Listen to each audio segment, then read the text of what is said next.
En un video anterior hablé del Hotel Cecil y su característica de parecer estar marcado por misterios y muerte. Pero más allá de lo hablado en ese video, tenemos para agregar las historias de asesinos seriales que se hospedaron en él. Hoy vamos a hablar de los asesinos del Hotel Cecil.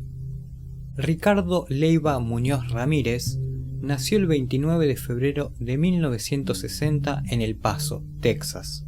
Sus padres, Julián Ramírez y Mercedes Muñoz, mantenían un matrimonio conflictivo. Su padre era un ex policía mexicano originario de Ciudad Juárez, quien era violento con todos sus hijos. Ricardo, apodado Richard, cuando era niño tuvo un accidente mientras jugaba en un parque.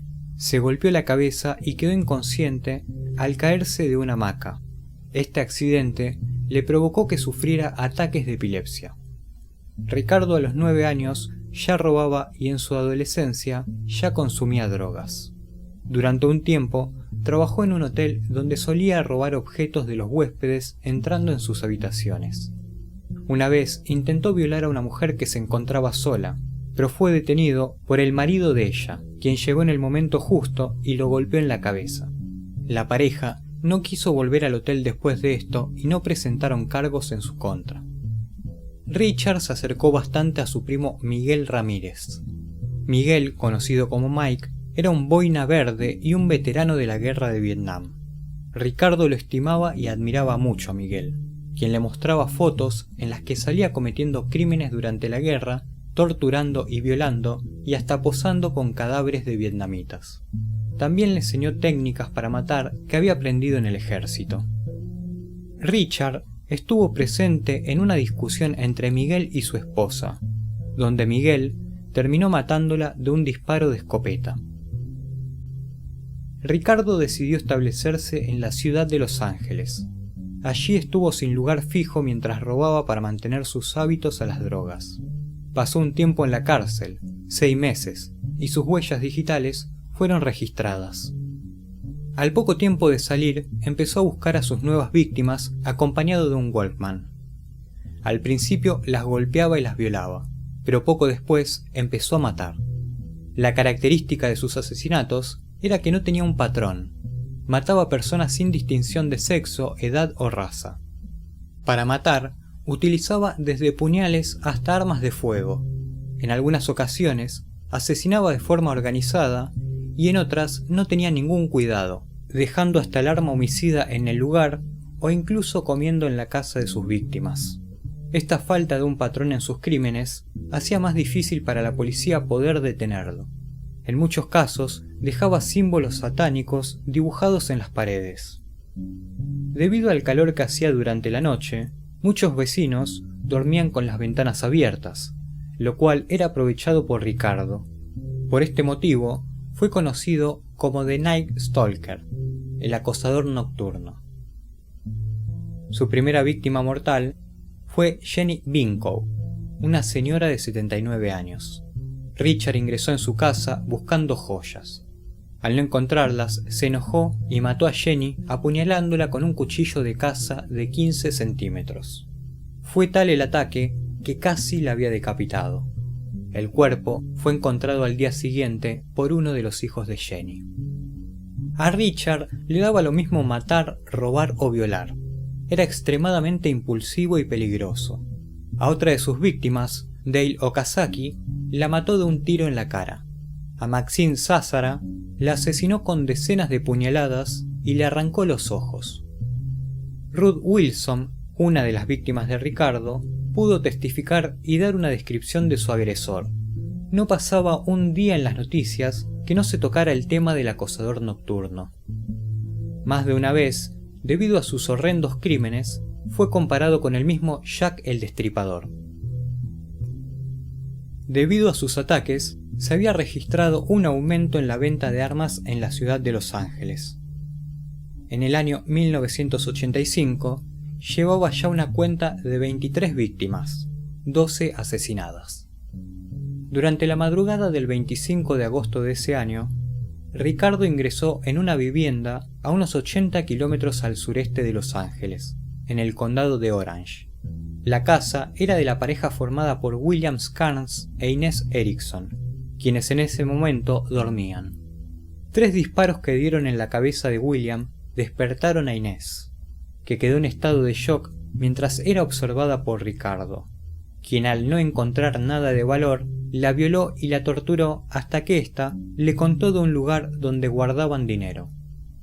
El acosador nocturno, después de obtener lo que quería, se fue, dejando a Inés viva, quien pudo dar una descripción de Richard. Además, el asesino había dejado huellas por todos lados. Las autoridades del estado de California, para esa época, contaban con un sistema de identificación de huellas dactilares. Con las recolectadas, solo faltaban analizarlas y ver si coincidían con alguna que tuviesen ya en sus archivos. Inés pudo dar detalles sobre un auto naranja en el cual se movía el asesino. Un vecino también lo había visto y le había llamado la atención, así que había memorizado la patente. Con estos datos pudieron encontrar el vehículo con el que Ricardo escapaba de los lugares donde cometía los crímenes. Era un Toyota familiar color naranja y lo ubicaron estacionado en un McDonald's. La policía esperó a que llegara Ricardo, pero él no volvió. Se había ido a visitar a unos familiares a Tucson. Revisaron el vehículo y obtuvieron más huellas digitales, que al compararlas con las que tenían en su base de datos, confirmaron que Richard Ramírez era el acosador nocturno. Rápidamente se dio a conocer la identidad al público. Ahora todo Los Ángeles conocía a quién era el asesino que los había mantenido en estado de alerta. Mientras tanto, Ricardo en Tucson era ajeno a todo lo que sucedía en Los Ángeles, y cuando regresó a la ciudad empezaron sus problemas. Al tomar un autobús, fue reconocido por el resto de los pasajeros. Al notar esto, se bajó e intentó robar un auto para poder escapar, pero los gritos de la dueña del vehículo alertaron a vecinos del lugar que lograron atraparlo. Tras su detención, fue acusado de 14 asesinatos y más de 30 delitos graves. Se cree que la mayor parte de sus asesinatos los cometía mientras se alojaba en el Hotel Cecil, lugar que le quedaba cómodo porque Richard frecuentaba la zona cercana llamada Skid Row, donde conseguía las drogas que necesitaba. Richard, a pesar de todas las pruebas que tenía en contra, se declaró inocente. El juicio empezó el 30 de enero de 1986 y terminó el 3 de octubre de 1989. Uno de los motivos de que se extendiera tanto era que Richard cambiaba de abogado defensor continuamente y las sesiones eran aplazadas por cualquier motivo. Durante el juicio, Richard solía gritar a los testigos para atemorizarlos, hacía comentarios sobre satanismo y llegó a decir que disfrutaba viendo morir a sus víctimas. También logró conseguirse su club de fan de mujeres, que lo encontraban atractivo y quienes le mandaban cartas de amor. Una de ellas fue Doreen Lioy, quien terminó casándose con él en 1996. Al finalizar el juicio, Richard fue encontrado culpable de 14 asesinatos, 9 violaciones, 2 secuestros. Solía secuestrar a niños y los abandonaba a cientos de kilómetros porque disfrutaba hacerlos sufrir. 5 intentos de asesinatos, 5 robos y 14 allanamientos de morada. La sentencia fueron 19 penas de muerte. Pero Richard logró ir demorando su ejecución por las irregularidades cometidas en su juicio. En el año 2009, también fue encontrado culpable de la violación y asesinato de una niña de 9 años. Se rumorea que por este motivo, su relación con Doreen se terminó, ya que tiempo después dejó de visitarlo en la cárcel. Richard Ramírez nunca llegó a ser ejecutado. Murió el 7 de junio del año 2013 en el Hospital General de Marin, en California, debido a una insuficiencia hepática. Su cuerpo nunca fue reclamado por nadie, así que fue incinerado. Pero Richard Ramírez no fue el único asesino que pasó por el Hotel Cecil. Casi una década después de él, otro más lo haría. Su nombre, Jack Unterweger. Jack nació el 16 de agosto de 1950 en Austria. Era hijo de un soldado estadounidense y una prostituta austriaca. Cuando era niño, fue entregado a su abuelo para que éste lo críe, pero su abuelo era un alcohólico que nunca se encargó de él y vivió en la pobreza. Ya desde su adolescencia se inclinó a la delincuencia, y a los 16 años fue arrestado por primera vez por asaltar y golpear a una prostituta. Su primer condena fue en 1974 por homicidio. Su víctima fue Margaret Schaffer, de 18 años. Por este crimen y otros 16 más, fue condenado a cadena perpetua. Pero tras las rejas, Jack se embarcó en una carrera de escritor. Se graduó y escribió poemas y cuentos para niños. También durante ese tiempo, escribió su autobiografía.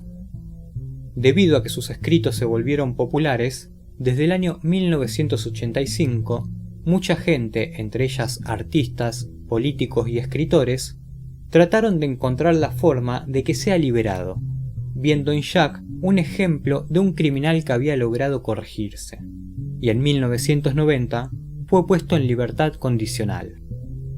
Jack encontró trabajo como reportero en una estación de radio y en televisión. Cuentos suyos eran leídos en escuelas.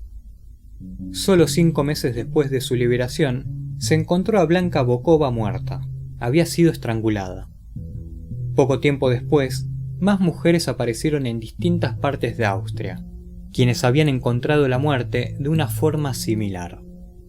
En 1991, Jack fue contratado por una revista para escribir sobre un crimen que había sucedido en la ciudad de Los Ángeles, y también para escribir sobre las diferencias entre la prostitución europea y la estadounidense. Durante ese tiempo en la ciudad se hospedó en el Hotel Cecil, y aprovechó también para seguir matando. 3 fueron sus víctimas: Shannon Exley, Sherry Ann Long e Irene Rodríguez. Las 3 fueron estranguladas. Mientras tanto, en Austria, se sospechaba de Jack como el autor de los asesinatos.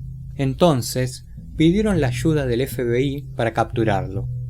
El 27 de febrero de 1992 fue arrestado en Miami y devuelto a su país.